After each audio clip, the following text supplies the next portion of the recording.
Naniniwala sila sa kanyang pamumuno na patuloy na makakamit ang inclusive growth na minimithi. Balita mo kami, George Bandola. Kayang abutin ang pangarap ng ika-4 Pangulo, sabi ng mga negosyante, nakasalalay sa matatag na ekonomiya ang susunod na 3 taon ng administrasyon. He really sees to it that he had interest of the common people.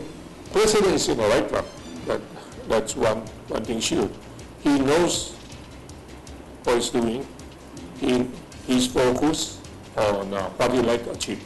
Na importante din yung isang ibang sektor ng aming ng industriya na dapat tulungan sapagkat itong mga sektor nagbibigay ng trabaho para sa ating mamamayan.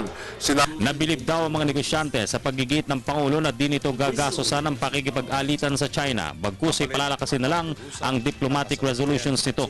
Tama ang hangarin ng Pangulo na unahin ang pagpaparami ng trabaho at mayangat ang marami sa kahirapan. So we will achieve the purpose of protecting the national interest without spending too much time.